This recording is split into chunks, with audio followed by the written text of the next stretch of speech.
அனைத்து உரிமை குரல் நண்பர்களுக்கும் வணக்கம். நடக்க இருக்கும் தமிழக வெற்றி கழகத்தின் முதல் பொதுக்கூட்டம். சீமானுக்கு தான் முதல் அழைப்பு. விஜயின் தந்தை பேட்டி. இது குறித்த தந்தையில முழுமையாக பார்க்க போறோம். வாங்க பார்க்கலாம். நடிகர் விஜய் பார்த்தீங்கன்னா முழுக்க சினிமாவை விட்டுட்டு முழு நேர அரசியல்வாதியாக மாற போறாரு அப்படின்ற ஒரு அறிக்கையை ஏற்கனவே வெளியிட்டிருந்தாரு. இதனைத் தொடர்ந்து அவருடைய இறுதி படம் மிக அதிக அளவில் வரவேற்பு பெற்றிருக்கு. அது மட்டும் இல்லாமல் விஜய் எப்படா பொதுக்கூட்டம் நடத்த போறாரு அப்படின்னு அனைவர் இடத்துலையுமே பார்த்தீங்கன்னா ஒரு கேள்வி இருந்துட்டே இருக்கு அப்படின்னு தான் சொல்லணும். இந்த ஒரு கேள்விக்கு விடையளிக்கிற மாதிரியும் அதற்கு பிறகு பொதுக்கூட்டத்தை எந்த மாதிரி நடத்த போறோம் அப்படின்ற ஒரு தகவலை விஜய் பார்த்தீங்கன்னா ஒரு 3 நாட்களுக்கு முன்பாக வெளியிட்டிருந்தாரு. அதில் என்ன சொல்லியிருக்காரு அப்படின்னா, தமிழக வெற்றி கழகத்துடைய முதல் பொதுக்கூட்டத்தை இந்தியாவே திரும்பி பார்க்கணும் அப்படின்னும், மூளை முடுக்கெங்கும் இந்த ஒரு அரசியல் கட்சியை பற்றி தான் பேசணும் அப்படின்றதான் விஜயோடைய மிகப்பெரிய ஆசை அப்படின்னும், அதுக்காக தான் அவர் நிறைய விஷயங்களை தற்போது பண்ணிட்டு வந்துட்டு இருக்காரு அப்படின்றத விஜய் அவர்கள் பார்த்தீங்கன்னா அவருடைய நிர்வாகிகளோட உரையாடி இருக்காரு. இதற்கு பிறகு இந்த ஒரு பொதுக்கூட்டத்தை சிறப்பிக்கிற வகையில் தமிழ்நாட்டில் இருக்கக்கூடிய முக்கியமான அரசியல்வாதிகள், முக்கியமான நட்சத்திரங்கள் அனைவருமே இருப்பாங்க அப்படின்றத விஜய் அவர்கள் குறிப்பிட்டிருந்தாரு.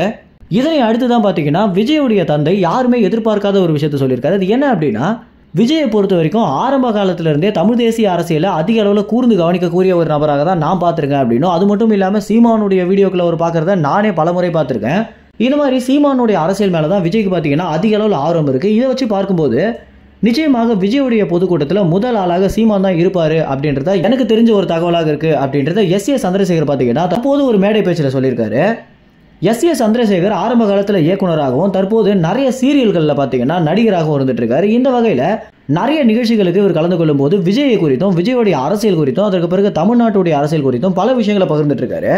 இப்படி தான் நிச்சயமாக விஜயோடைய பொதுக்கூட்டத்தில் சீமான் முதல் ஆளாக இருப்பாரு அப்படின்ற தகவலை ரொம்ப உறுதியாகவே பார்த்தீங்கன்னா எஸ் ஏ சந்திரசேகர் சொல்லியிருக்காரு. மேலும் இந்த ஒரு தகவல் எந்த அளவுக்கு உண்மை அப்படின்றதையும், அதற்கு பிறகு விஜய் சீமான் அழைப்பாரா அப்படின்றதையும் நம்ம பொறுத்து இருந்தா பார்க்கணும். ஆனால் இது குறித்து சீமான் ஏற்கனவே என்ன சொல்லியிருந்தாரு அப்படின்னா, தம்பி விஜய் கூப்பிட்டாரு அப்படின்னா நிச்சயமாக நான் போயே தீருவேன் அப்படின்றத சீமான் அவர்கள் சொல்லியிருக்காரு.